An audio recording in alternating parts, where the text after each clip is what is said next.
I can promise here, because it's a unanimous decision within the OECD which has to be taken. But from the German side, certainly there's a strong will to improve this. And the more people from Nigeria, the embassies all over the world lobby, the export community lobbies for this with their governments, the sooner it will be achieved. For private risk in Nigeria, Hermes cover policy presently has set up a country limit of 200 million, which doesn't sound much yet. But we still have to remember that until August last year, no cover on the long-term sector was available at all. So 200 million is already a start. And as soon as these limits are about to be filled, also these limits can be increased. We have seen such transactions with Belarus, for example. There was a country ceiling of 75 million.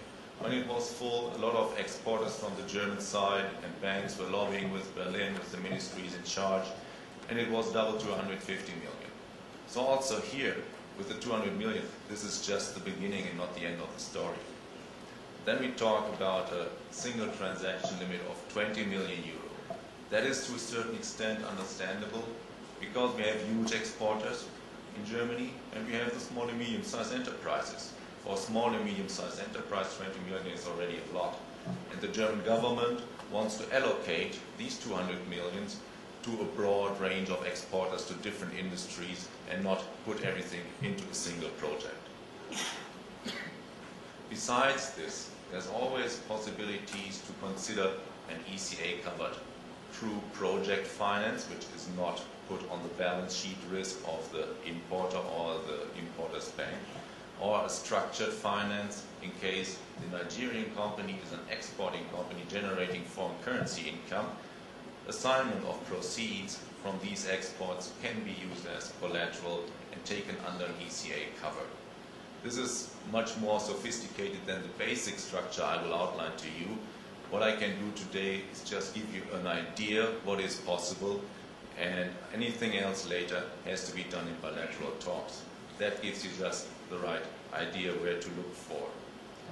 If you as an exporter talk to public entities, for example, let's say Ogun State wants to set up a power plant, the Hermes policy still foresees a guarantee of the Ministry of Finance, of the Federal Ministry of Finance, as a collateral to be able to achieve cover.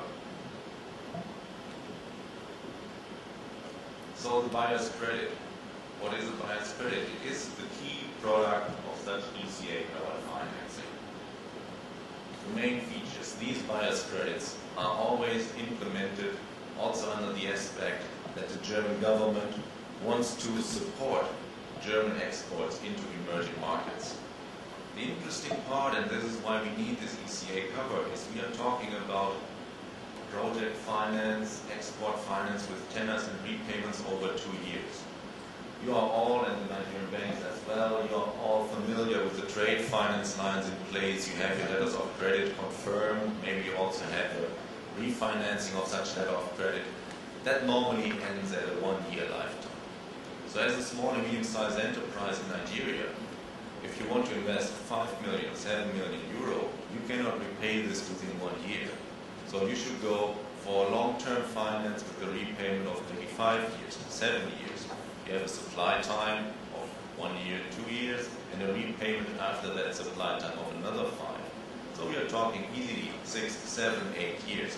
And this becomes feasible by this product of a buyer's credit. So because of the structure,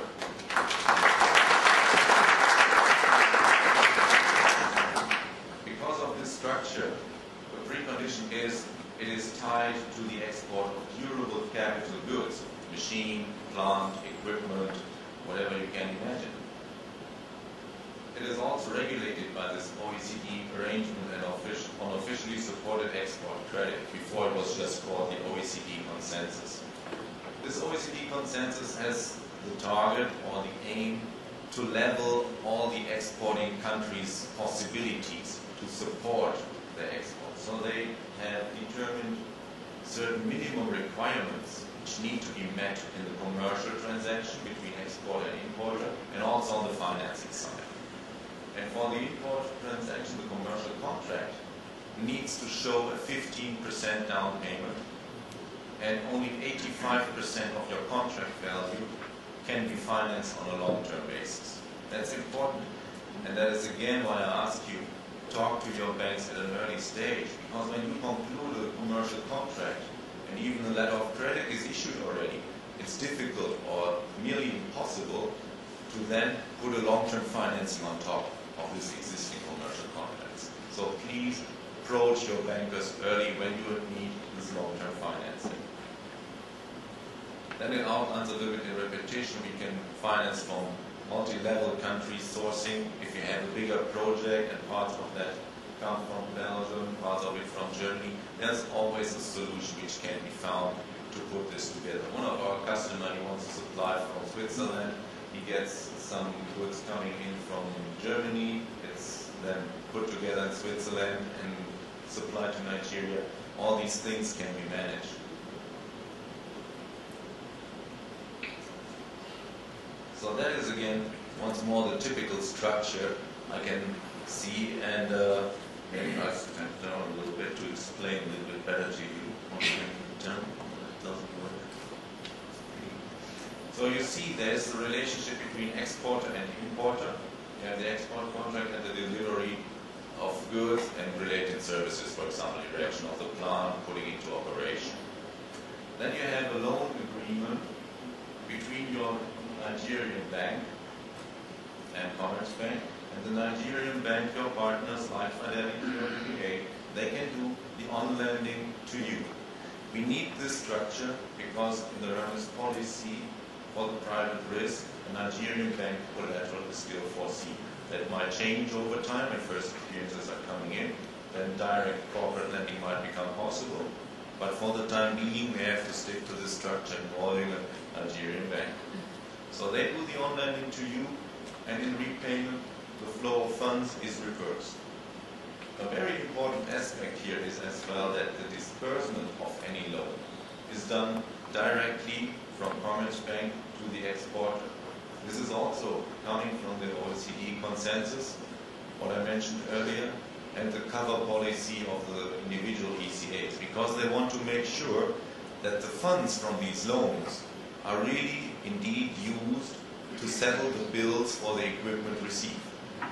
So there's no fund flow into Nigeria and out for payment. And that again is a regulatory issue.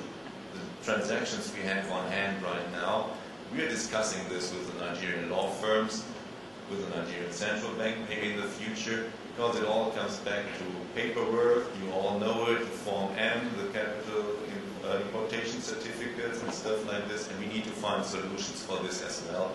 We are close, and we are about to conclude a couple of transactions in the near future. So all of us will have experience, more experience in this, so that opens the opportunities for all of you. And that will promote definitely, and that is what we want to achieve today here, this promotes definitely German-Nigerian trade, maybe even in both directions. And as I said, please contact the banks you are talking to on a regular basis at an early stage. If you have a project in mind which needs long-term finance, let us know, let your bank in Nigeria know pretty early so we can set up a proper structure and benefit all from it.